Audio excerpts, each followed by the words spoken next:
the face of the PFL, the 125-pound women's tournament winner. So long and rangy. Put away.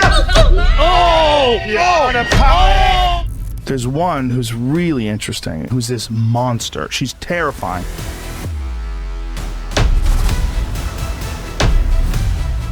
I never expected these women to be as technical and as badass as they have been.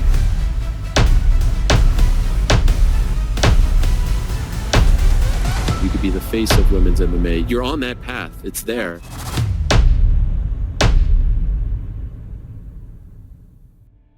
Fans have been asking for me and they've finally given me a fight, so I'm excited to get back out there, and it's going to be an amazing event, you know, first time in South Africa, Cape Town, so yeah, I'm excited just to get back in there as well. Everyone that's been there to support me all these years is obviously excited to see me back in, but then a whole new kind of crowd is going to be able to watch my skill. A lot of new fans. Dakota 2.0, dangerous coming, don't you worry, she's not gone anywhere, she's coming back stronger.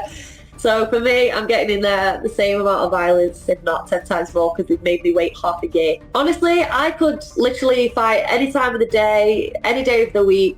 Like, you could just put me in the cage and I'd just go for it. So for me, it doesn't really matter where it is, when it is. I'm going to be ready. Sumiko Naba, the opponent. I mean, obviously, she's got an impressive record as well. Maybe not as well known as you at this point, but 8-1, a formidable opponent. I guess, what do you think about her? Yeah, I mean, when they come up with her name, like, you can't turn your nose up to fighters like that. You know, she might not have been around for a while, but I mean, 8-1, 9-1. She's kind of been around longer than I have in this Bellator and MMA world. So for me, she's going to come for it. And these are always the most dangerous fighters, you know, the ones that don't have anything to lose, you know, so I've got to take it serious and I'm ready for it. I think it'll be a really good matchup as well. Like, she's a little bit more of a striker. She'll grapple as well, but I feel like she's going to stand and trade a little bit. So I'm excited. It's a great matchup and a great girl as well. I've seen her around in the tournament last year and she's always super nice, so I don't really have anything bad to say about her. I feel like me and PFL have been on a journey. Like, I'm a little bit of an example for kind of the next generation. It's setting off PFL Europe as well. I feel like UK fighters over there now that I know, it's like I kind of started it off, you know, now like we know loads of UK fighters that are on the Europe scene and they're all kind of progressing. It's nice to be an example. I quite like it. Like, if the UFC went away,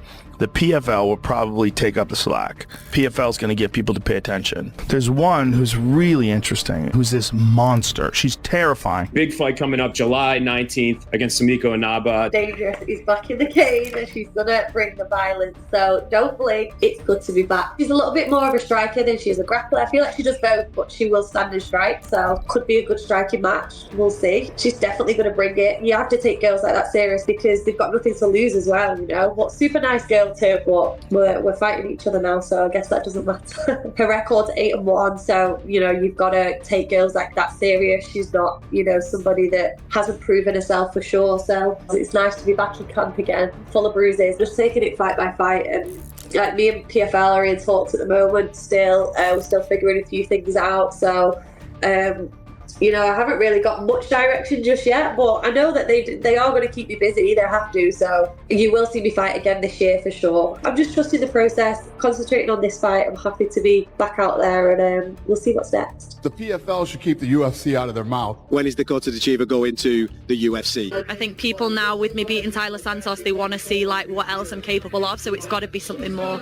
Women want to be equal, and believe me when I tell you, women have proved here that they are equal. They have absolutely proven themselves, and people love the women's fights. These women become big stars. You could be the face of women's MMA. You're on that path. It's there. Just scare me a little bit, you know, that people are putting all this this faith in me, although I know I'm going to do that anyway. I'm going to be the face of female MMA. I know that's one of my goals, you know, to inspire and things like that, and I want to be the best. I never expected these women to be as technical and as badass as they have been. It is can be daunting at times that I've kind of got all this kind of media and stuff like that on me, but you know, it's all coming at the right time. She is the breakout fighter. I famously got hammered like 10 years ago saying women would never fight in the UFC, and then I met Ronda Rousey. Dakota Ditcheva has been talked about in the same breath as Ronda Rousey. She has the potential to be a superstar. She understands the media game, right? She knows exactly when to switch off that savage and become the sweetheart again. She's got the look, she's got the charisma, and when you have that, plus the ability to knock women out